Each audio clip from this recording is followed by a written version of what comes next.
Welcome to Buddhist Daily, your daily dose of Buddhist wisdom. Here's a Buddhist quote and Lama Dawa's commentary. We are trying to see our true nature and live from that realization. Jetsunma Tenzin Palmo, in her book, Into the Heart of Life. We are trying to see our true nature.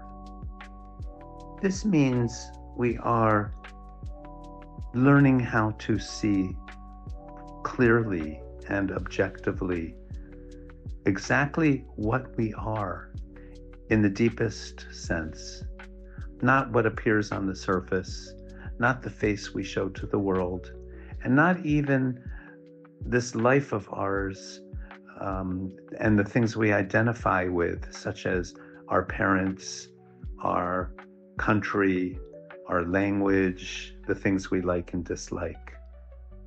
What Tenzin Palmo is reminding us is that as Buddhist practitioners, to develop real wisdom means to see deeply into what we really, really are and dropping anything that does not stand up to that level. Then we live from this state of pure wisdom. This is her teaching to us. Thank you for watching Buddhist Daily. Please like, subscribe, and share the video with your friends and family. See you tomorrow.